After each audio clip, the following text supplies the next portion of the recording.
कि कभी इस देश का वित्त मंत्री अपने बजट भाषण में विकलांगों और दृष्टिहीनों के लिए अलग से बजटरी एलोकेशन करेगा। ये एक ऐतिहासिक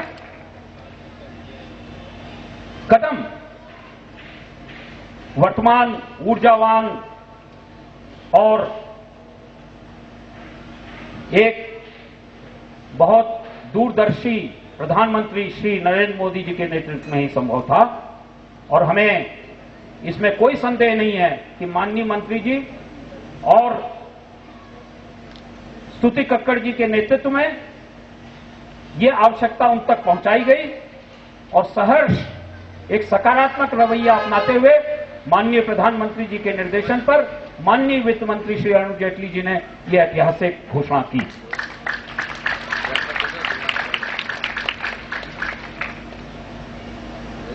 जहां तक ज्वाइंट सेक्रेटरी साहब का सवाल है, इनसे हमें लगता ही नहीं कि हम किसी आईएएस से बात करते हैं। हमें तो हमेशा लगता है कि ये हमारे संगठन के एक सदस्य हैं। जब कोई भेदभाव होता है, जब कोई समस्या पैदा होती है, चाहे रात के 9 बजे हो, इनको फोन करता हूं, ये फोन उठाते हैं और इतना ही नहीं पूछते किससे बात करनी है, कौन करेगा इसका निदान। आप हमको बताइए कि क्या इसमें इसका निदान क्या है, और इतना ही नहीं पूछते ही नहीं है, उनको जो बताते हैं उस पर काम करते हैं।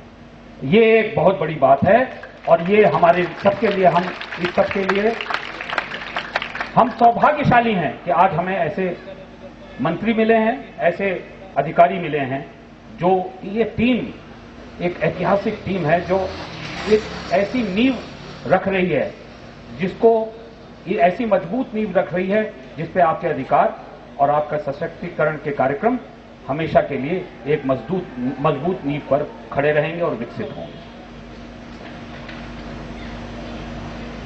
मैं एक दो समस्याएं रखना चाहता हूं। वो समस्याएं मैंने रखी भी हैं और विभाग उस पर काम भी कर रहा है। 8 अक्टूबर 2013 को माननीय उच्चतम न्यायालय ने एक आदेश पारित किया आरक्षण के संबंध में, जो सेक्शन 33 है वर्तमान कानून का, और यह कहा कि सभी विभाग में, किसी भी विभाग की कुल रिक्तियों का 3% विकलांगों के लिए आरक्षित करना पड़ेगा और उसमें से 1% तीनों प्रकार की विकलांगताओं को देना होगा। और यह काम 3 महीने में करने को कहा था उच्चतम न्यायालय। यह भी कहा उच्चतम न्यायालय ने कि कार्मिक विभाग अपने शासन, इस संबंध में अपने शासनादेश को संशोधित करे। माननीय मंत्री जी को मालूम है और माननीय सचिव महोदया और ज्वाइंट सेक्रेटरी साहब को भी पता है, इस पर कोई काम हुआ नहीं है अभी तक। कार्मिक विभाग इस पर काम कर नहीं रहा है। हमने बहुत प्रयास किया है, हमने उच्च न्यायालय से भी आदेश पारित कराया, उसके बाद हियरिंग दी उन्होंने, लेकिन अभी भी उस पर वो काम आगे बढ़ा नहीं है। मैं बड़ी विनम्रता से निवेदन करता हूं कि माननीय मोदी जी जैसे नेतृत्व के होते हुए ये हो नहीं सकता कि उच्चतम न्यायालय के आदेश का अनुपालन न किया जाए, और वो भी विकलांगों जैसे जो मार्जिनलाइज वर्ग है उसके अधिकारों को सुरक्षित करने से संबंधित आदेश का अनुपालन ना हो। ऐसा हो नहीं सकता। मुझे लगता है कहीं ना कहीं जो तेजी दिखनी चाहिए, जो इनिशिएटिव होना चाहिए, वो कार्मिक विभाग में नहीं है। विकलांग कल्याण विभाग को चाहिए कि वो इमीडिएटली इस पर कार्मिक विभाग से इस मामले को टेकअप करे और समयबद्ध कार्यक्रम के तहत इस आदेश का अनुपालन सुनिश्चित करे। ये मेरी मांग है।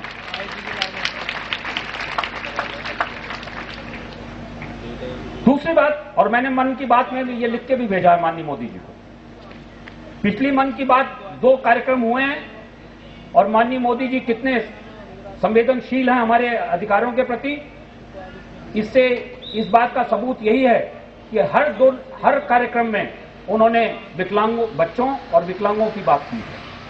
और इसलिए हमारा विश्वास है कि आपके प्रयास से ये काम भी अंजाम दिया जाएगा और उच्चतम न्यायालय के आदेश का अनुपालन सुनिश्चित होगा। दूसरी समस्या जो बहुत ज्वलंत है, जिस पर मैं अवस्थी जी से बात कर चुका हूं, मंत्री जी के संज्ञान में नहीं है और शायद सचिव महोदया के पास भी ये बात अभी गई नहीं है। रेलवे में ग्रुप डी रिक्रूटमेंट में 100% ब्लाइंड को डिबार कर रहे हैं। कैट में हम जीत गए, उच्च न्यायालय में हम जीत गए, उसके बाद भी रेलवे उसको इंप्लीमेंट नहीं कर रहा है। कल भी हम रेलवे बोर्ड में दिन भर रहे, उत्तरी रेलवे के पास दिन भर रहे, विभिन्न बैठकों का हमने आयोजन किया।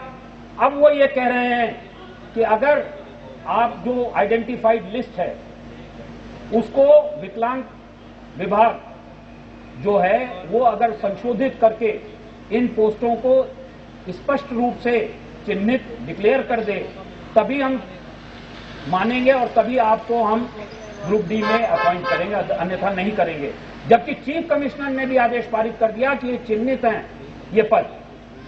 तो मैं विनम्रता से निवेदन करता हूं कि इस पर भी तुरंत हस्तक्षेप की जरूरत है और नए रेल मंत्री से बात करें, मंत्री जी, सचिव महोदया बात करें चेयरमैन रेलवे बोर्ड से, ज्वाइंट सेक्रेटरी साहब बात करें executive director, concern executive director railway board से, सीपीओ से या जीएम से नॉर्दर्न रेलवे, क्योंकि और किसी रेलवे में ये सब नहीं हो रहा। नॉर्दर्न रेलवे ऐसा काम क्यों कर रहा है हमको समझ नहीं आ रही। ये कौन सी हवा चल रही है नॉर्दर्न रेलवे में, जहां पर दिल्ली में, राजस्थान में लोग ग्रुप डी में नहीं लग सकते 100% ब्लाइंड और पटना में लग सकते हैं, मुगल सराय में लग सकते हैं। ये कैसी विडंबना है, ये कैसी व्यवस्था है। इस व्यवस्था को चुनौती मैं देता हूं और आपसे निवेदन करता हूं कि आप हमारे संरक्षक के रूप में ऐसी व्यवस्था को तोड़ें। मंत्री जी, एक बात उस पर आप ऑलरेडी कई बार वक्तव्य भी दे चुके हैं, हमको भी आश्वस्त कर चुके हैं। हमने पार्लियामेंट्री स्टैंडिंग कमेटी को अपने सुझाव भेज दिए हैं बिल पर।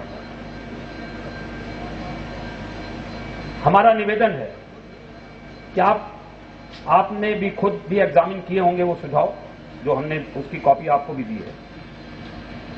उस पर सकारात्मक रवैया मंत्रालय जरूर अपनाए और मूल रूप से वो जो प्राविधान है वर्तमान बिल में कि विकलांगता के आधार पर एग्जीक्यूटिव चाहे तो भेदभाव कर सकती है, यह प्राविधान किसी भी तरह किसी भी विकलांग को पूरे देश में मान्य नहीं है। ऐसा प्राविधान, हमारा विश्वास है, हमारी आशा है कि आप ऐसे प्राविधान को कम से कम उस बिल में नहीं आने देंगे। ये हमारा निवेदन भी है और हमारी मांग भी है। ये हमारे निवेदन भी है और मांग भी है। अब मैं आता हूं राष्ट्रीय दृष्टिहीन संघ क्या है और क्या कर रहा है। राष्ट्रीय दृष्टिहीन संघ इस देश का सबसे बड़ा मास मूवमेंट है, मास ऑर्गेनाइजेशन है दृष्टिहीनों का, जिसमें कम से कम पूरे देश में 3 लाख दृष्टिहीन सदस्य हैं और हर राज्य में हमारी शाखा है, कुछ राज्यों को छोड़कर। हम फ्रॉम क्रेडल टू ग्रेव हर क्षेत्र में काम कर रहे हैं ब्लाइंड के लिए। जब मैं कह रहा हूं क्रेडल टू ग्रेव, शैशवावस्था के लिए बच्चों के लिए हम 3 विद्यालय चला रहे हैं। कानपुर में हमारा लड़कों के लिए ब्लाइंड स्कूल है टू क्लास 8, जम्मू में लड़कियों के लिए क्लास 8 तक है, छत्तीसगढ़ बिलासपुर में क्लास 8 तक लड़कियों के लिए। आगे आइए, हम हॉस्टल चला रहे हैं बेंगलोर में और अजमेर में हायर एजुकेशन के बच्चों के लिए, लड़कों के लिए। हम एजुकेशनल लोन दे रहे हैं बीएड वालों को।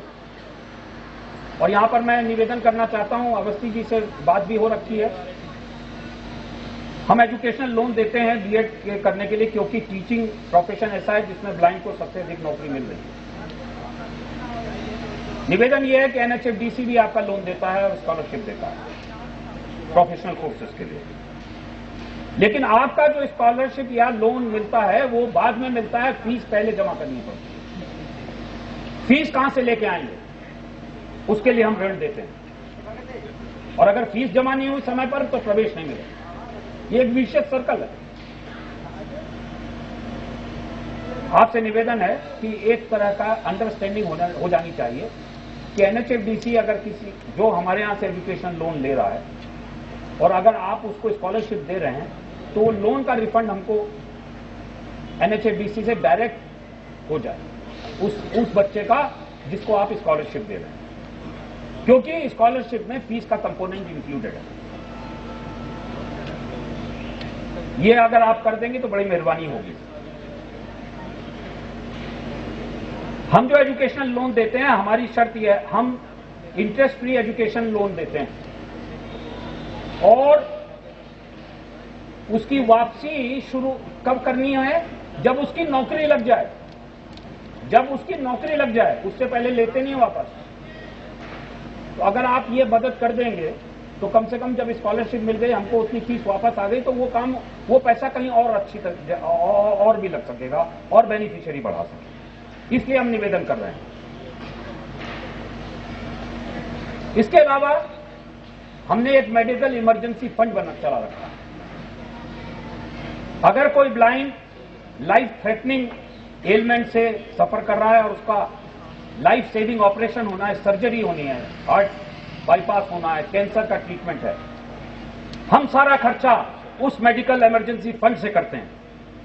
और आपको जान के खुशी होगी कि ये मेडिकल इमरजेंसी फंड हमारे सदस्य कंट्रीब्यूट करते हैं इस फंड में। हम ट्रेनिंग कम प्रोडक्शन सेंटर्स चला रहे हैं उन लोगों के लिए जिनको एम्प्लॉयमेंट नहीं मिल सकता। उनको हमने पहले ट्रेनिंग दी पेपर प्लेट्स वगैरह बनाने की, और उसके बाद उनको प्रोडक्शन लिंक्ड वेजेस दे रहे हैं। इसके अलावा हम ब्रेल प्रेस चला रहे हैं, ब्रेल लाइब्रेरी चला रहे हैं बहादुरगढ़ में। हमारा हर साल का लगभग 5 करोड़ रुपए का बजट है, जो हम किसी ग्रांट से नहीं पूरा करते। हमने एक कॉर्पस क्रिएट किया हुआ है, उस कॉर्पस से हम उसको इन्वेस्ट करके ये बजट मीट करते हैं, उसकी ईल्ड से। और शायद यही एकमात्र ऐसा संगठन होगा आपकी जानकारी के लिए जो आपकी बिना अनुदान के इतना बड़े लेवल पे परियोजनाएं चला रहा है। क्योंकि हम मानते हैं कि सरकार के साथ हमारी जिम्मेदारी है हम सकारात्मक सहभागिता करें। दुर्भाग्य से कुछ परसेप्शन है प्रशासन में कि ये संगठन केवल सड़कों पे रहता है, केवल लड़ता है। हम लड़ते भी हैं अपने अधिकारों के लिए, वो हमारा प्राथमिक दायित्व है अपने अधिकारों को सुरक्षित रखना, यही दर्शन है असल में। लेकिन हम साथ साथ सरकार के साथ सकारात्मक सहभागिता में विश्वास रखते हैं ताकि सशक्तिकरण के काम में हम सरकार की जिम्मेदारी में एक सजग संगठन के रूप में, एक जिम्मेदार संगठन के रूप में सरकार के साथ कंधे से कंधा मिलाकर अपनी जिम्मेदारी का निर्वाह करें।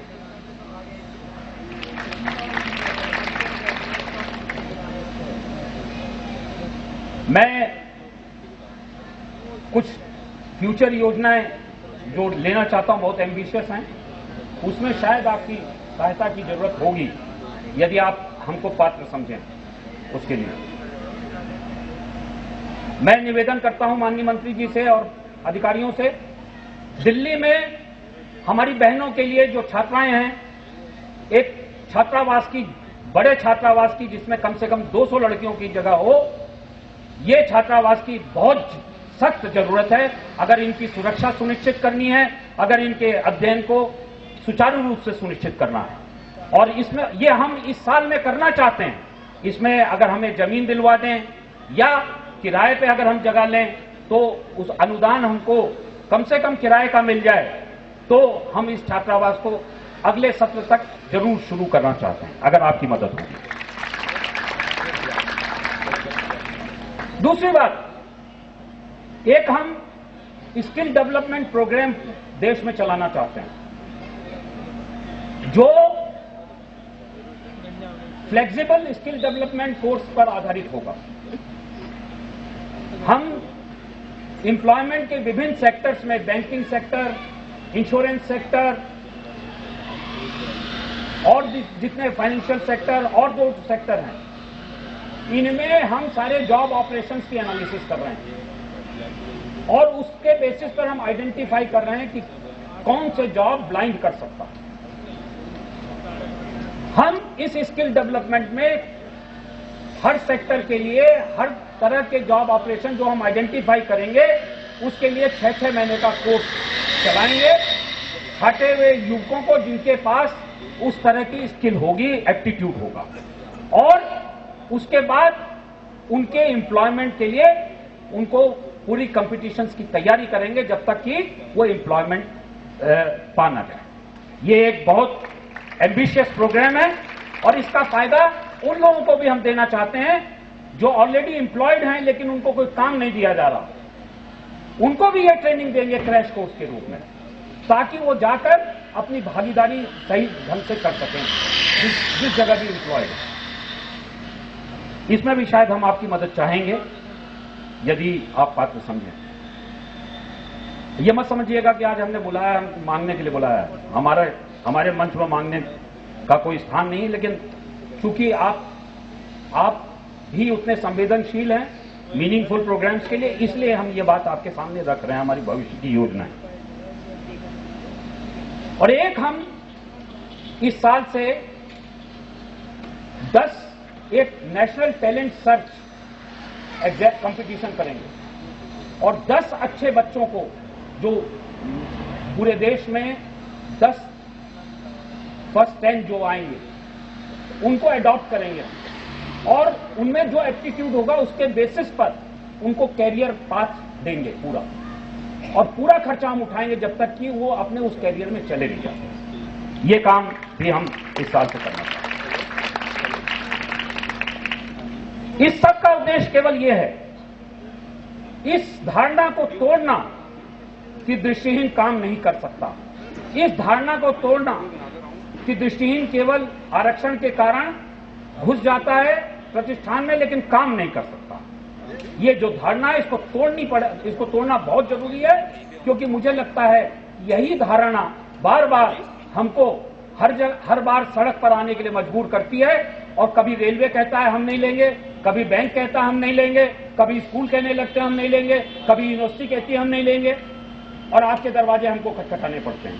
उससे अच्छा ये आपका काम भी आसान होगा, हमारा काम भी आसान होगा, इस तरह का भेदभाव खत्म होगा, इस तरह का अन्याय खत्म होगा।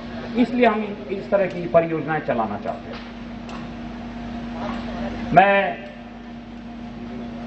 इस छात्रवृत्ति मैं मंत्री जी को यह भी बताना चाहता हूं कि छात्रवृत्ति का कार्यक्रम हम पिछले 7 साल से और हमने आज एक एनालिसिस भी की कि जितने लोगों ने अब तक हमसे छात्रवृत्ति ली उसमें कम से कम 40% रोजगार पा चुके। ये भी बहुत सुखद अनुभव है हम सबके लिए और हमें लगता है कि हमारा इन्वेस्टमेंट सही जगह पे जा रहा है।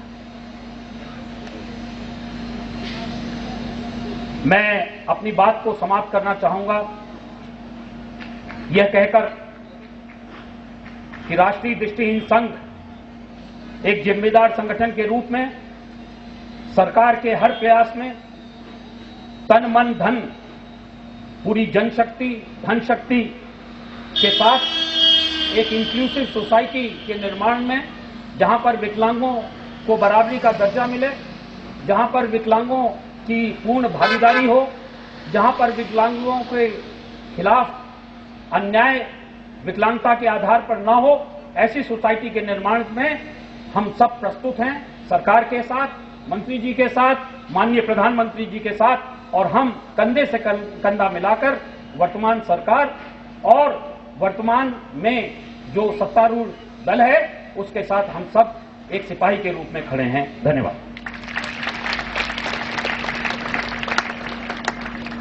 मित्रों,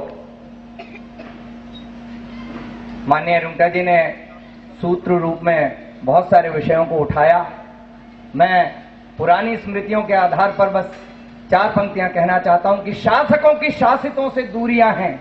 बुरा मानने की बात नहीं है, जैसा एहसास है अभी जो है स्थिति उसको सुधारना है, याद दिला, क्योंकि याद तो जनता को दिलाना पड़ेगा, तब तो हमारे जो नेता हैं वो कुछ करेंगे, तब मैं ये बात कह रहा हूं। और वैसे भी रेलवे का दृष्टिकोण बताया, वो भी है बात। और एक सूचना और दूं कि एक वो आज आ नहीं सके हैं, सुमित मंगल, अभी थोड़े दिन पहले उनको नौकरी मिली रेलवे में, और शायद नई दिल्ली पर हैं कि बड़ौदा, नई दिल्ली में काम करते हैं, और उनको बेस्ट एम्प्लॉय जो 10-12 हर साल देते हैं दीपावली के अवसर पर उस ऑफिस के लोग, उनमें से एक टोटली ब्लाइंड सुमित मंगल है। इसलिए मैं ये 4 पंक्तियां पढ़ रहा हूं कि शासकों की शासितों से दूरियां हैं, भीति की पहनी हुई क्यों चूड़ियां हैं, वंचितों सामर्थ्य अपनी तुम दिखा दो, क्यों सहो अन्याय क्या मजबूरियां हैं, क्यों सहो अन्याय क्या मजबूरियां हैं। और उम्मीद करता हूं कि नई सरकार हमारी जो कुछ भी थोड़ी बहुत मजबूरियां होंगी उनको दूर करेगी। इस आशा और विश्वास के साथ मैं कुछ आवश्यक कार्य हैं वितरण का, वैसे भी मुझे नहीं मालूम आदरणीय गहलोत साहब स्वयं सेवकों की परंपरा से आते हैं कि नहीं आते हैं, लेकिन इतना जरूर जानता हूं कि स्वयं सेवक के भाव से जो ओत प्रोत होता है वो पहले कुछ करता है और बाद में कुछ कहता है। इसलिए मैं वो कुछ कहें उससे पहले मैं उनको कुछ करने के लिए आमंत्रित करता हूं, और वो कार्य है कि कुछ स्कॉलरशिप चेक वो अपने हाथों से हमारे छात्रों को दें ताकि उनका उत्साह बढ़े। जोरदार तालियों के साथ आप आदरणीय मंत्री जी को आमंत्रित करें। और मित्रों, एक बेस्ट एम्प्लॉय का अवार्ड भी इस प्रोग्राम में हर साल दिया जाता है। और हाँ जी सर, अच्छा ठीक है जी, चाहिए तो क्लीन बोल्ड हो गए। हाँ ठीक है जी, कभी कभी हो जाता है, सचिन भी आउट हो जाता, मैं भी हो गया, कोई ऐसी बात नहीं है। मैं हमारे आदरणीय अवनीश जी के बारे में रुंका साहब ने भी कहा, कुसुमलता मैडम ने भी कहा, एक कड़ी के रूप में सामाजिक न्याय एवं अधिकारिता मंत्रालय और हमारे बीच में वो कार्य कर रहे हैं। उम्मीद करते हैं आदरणीय गहलोत साहब की उपस्थिति में ये कड़ी और मजबूत होगी। इस एहसास के साथ मैं आदरणीय अवनीश अवस्थी जी को आमंत्रित करता हूं, वे आए और अपने उद्बोधन से हम सबको लाभान्वित करें। जोरदार तालियां अवस्थी जी।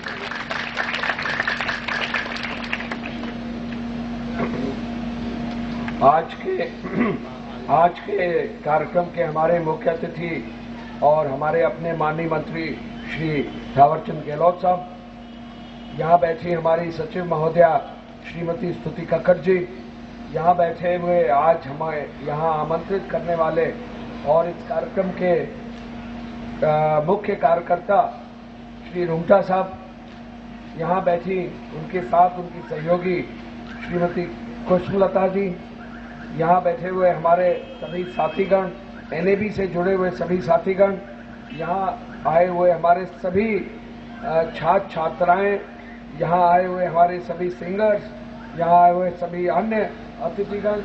मित्रों, मेरा केवल काम सूचना देने का है और मैं अपना कार्य वहीं तक सीमित रखना चाहूंगा। मैं यहाँ जितने छात्र आए हैं दिल्ली के, उनको ये केवल बताना चाहूंगा रुंगटा साहब के माध्यम से कि जो नेशनल ट्रस्ट की स्कॉलरशिप है, जो हम टेक्निकल स्कॉलरशिप देते हैं, वो पिछले साल 1000 छात्रों को दी जाती थी, जैसा भी रुंगटा साहब ने बीएड और बाकी स्कॉलरशिप्स के लिए कहा है। और इस साल नए वर्ष में मैं बताना चाहूंगा कि 2000 कर दी गई है। पहले हम लोग करीब 15 करोड़ रुपया खर्च करते थे, अब इस बार 30 करोड़ रुपया केवल हमारी स्कॉलरशिप पे खर्च होगा। दूसरा, मैं केवल ये बताना चाहूंगा कि माननीय मंत्री जी के मार्गदर्शन में हमारी नई प्री मैट्रिक और पोस्ट मैट्रिक स्कॉलरशिप भी शुरू हुई है। प्री मैट्रिक और पोस्ट मैट्रिक स्कॉलरशिप भी हमारी वेबसाइट पर आ गई है। हर प्रदेश से हम प्रस्ताव मांग रहे हैं। एनआईसी की वेबसाइट बहुत जल्दी ही तैयार हो जाएगी। जैसे ही एनआईसी की वेबसाइट तैयार होगी तो लगभग 50 करोड़ से ज्यादा स्कॉलरशिप केवल डिसेबल्ड हमारे जो स्टूडेंट्स हैं उनको दिया जाएगा। ये प्री मैट्रिक पोस्ट मैट्रिक की स्कॉलरशिप पहली बार शुरू की जा रही है। मैं और ये भी सूचना देना चाहूंगा कि जो वोकेशनल ट्रेनिंग के लिए एनएबी के रुंगटा साहब ने अभी कहा, वोकेशनल ट्रेनिंग के लिए एनएबी जो भी प्रस्ताव देगा, जितने भी प्रस्ताव आप देंगे, वोकेशनल ट्रेनिंग के लिए हम लोग जरूर अपनी तरफ से प्रयास करेंगे। आपने बहुत सारी अन्य मांगे रखी हैं, मैं केवल इतना बताना चाहूंगा कि माननीय मंत्री जी और सचिव महोदय उस पर प्रकाश डालेंगी, लेकिन एनएबी के बारे में कहना चाहूंगा कि रुंगटा साहब से मेरी निरंतर बात होती रहती है और मैं आज जब सचिव महोदय के साथ यहाँ आ रहा था तो मैंने केवल एक लाइन मैडम से कहा कि रुंगटा साहब और उनके पूरे जितने साथी हैं, कई बार ऐसा महसूस होता है कि यही एक ऑर्गेनाइजेशन है जो दिन और रात कोई भी ऐसा समय नहीं है जब वो हमारे विकलांग साथियों के लिए चिंतित नहीं रहते हैं। कहीं न कहीं किसी न किसी प्रस्ताव पर विचार करने के लिए हम लोगों को प्रोत्साहित करते हैं। रुंगटा साहब के बारे में ये भी मैं बता दूं कि जो हमारा बिल है, प्रस्तावित बिल है, उसके बारे में आपके बहुत सारे सुझाव आए हैं। हम लोगों का प्रयास होगा कि ज्यादा से ज्यादा प्रस्ताव और सुझावों का विचार करके जल्दी से जल्दी निर्णय कराया जाए, लेकिन हमारा ये भी अनुरोध होगा कि कोशिश हमारी होनी चाहिए कि हमारा बिल जल्दी से जल्दी एक्ट बने और जो मजबूती हमें चाहिए नए एक्ट की, वो मजबूती मिले जिससे पूरे देश में इस ओर हम लोग इसे कार्य कर सके। एक अंतिम बिंदु में कहना चाहूंगा कि जो काम हम लोग करते हैं सरकारी रूप से, उस काम को आप आज यहाँ पर इतने सारे छात्रों के बीच कर रहे हैं। ये जितने छात्र हैं उनको बताना चाहूंगा कि आप में से कोई आईएएस भी बन सकता है, आप में से कोई आईपीएस भी बन सकता है। अभी माननीय मंत्री जी जहां भी जाते हैं श्री तिवारी जी का नाम लेते हैं, वो भी कहीं न कहीं एनएबी से जुड़े रहे हैं। तो मैं बधाई देना चाहूंगा नेशनल एसोसिएशन ऑफ ब्लाइंड को कि उनका पढ़ाया हुआ एक छात्र आज एक जिले में कलेक्टर के रूप में कार्य कर रहा है। और ये कृष्ण गोपाल तिवारी जी से जब मैंने बात की तो उन्होंने कहा, मैंने उनसे सीधा प्रश्न पूछा और मैं आज इस बात को रिपीट करना चाहूंगा कि आपको आप दृष्टिबाधित हैं तो आप जब काम करते हैं तो इसमें कोई दिक्कत तो नहीं होती है। तो उन्होंने कहा केवल 15 दिन का समय लगता है, 15 दिन लोगों को मुझे समझने में लगता है और 15 दिन मुझे लोगों को समझने में लगता है, लेकिन मैं अपना काम उतनी फुर्ती और तेजी से करता हूं जैसा कोई अन्य अधिकारी हो।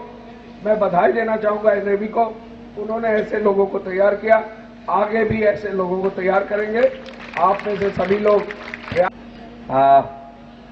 बहुत सरल और साफ हृदय के साथ उन्होंने अपनी बात हमारे समक्ष रखी। मैं आगे बढ़ते हुए बहुत आदर के साथ और इस उम्मीद के साथ कि उनके सहयोग से एक सशक्त कानून हम सबको मिल सकेगा, मैं सेक्रेटरी डिसेबिलिटी माननीय श्रीमती स्तुति कक्कड़ जी को आमंत्रित करना चाहता हूं। आप सबकी जोरदार तालियों की गड़गड़ाहट के बीच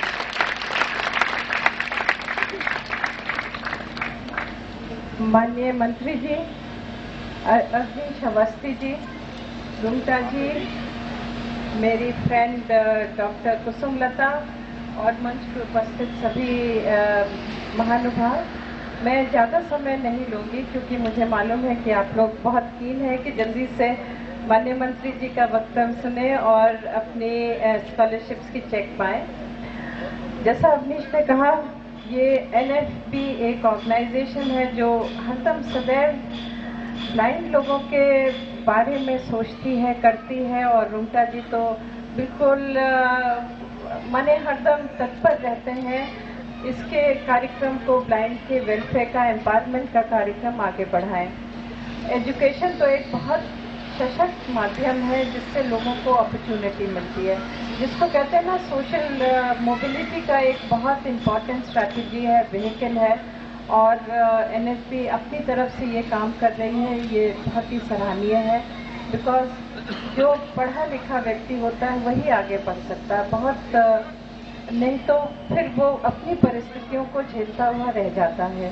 जो एम्पावरमेंट के एक तरीका होता है उसमें एजुकेशन है, इकोनॉमिक एम्पावरमेंट है, और एजुकेशन के बगैर इकोनॉमिक एम्पावरमेंट कभी कभी भाग्य से हो जाता है मगर बहुत मुश्किल से होता है। तो मैं रुमता जी की सराहना करती हूँ कि उन्होंने इस कार्यक्रम को आगे बढ़ाया और उनके प्रयास से, जैसा वो बता रहे थे, तिवारी जी कलेक्टर भी बने और लोग सिविल सर्विस में आ रहे हैं।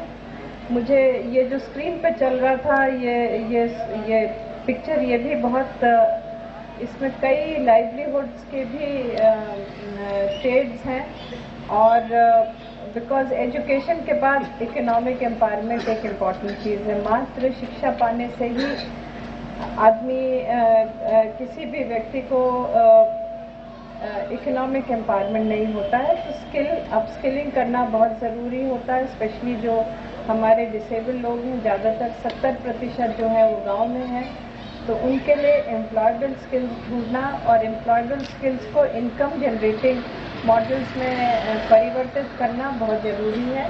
रुमटा जी ने कहा है कि वो इस ओर प्रयास कर रहे हैं। ये बहुत ही एक इम्पॉर्टेंट कदम है और आप लोगों को जान करके खुशी होगी। अभी जब इस रिपोर्ट का प्रेजेंटेशन माननीय प्रधानमंत्री जी के सामने था तो उन्होंने भी इसी बात पे जोर दिया कि हम लोग लाइवलीहुड्स की ओर जाएं, हम लोग एम्प्लॉयबल स्किल्स की ओर जाएं। इनफैक्ट उन्होंने ये भी कहा कि जो डिसेबल्ड एंटरप्रेन्योर है, माने जो आदमी अपना स्वतः रोजगार करता है और डिसेबल्ड है, उसको हम लोग प्रोत्साहित करें और उसके बारे में प्रचार करें।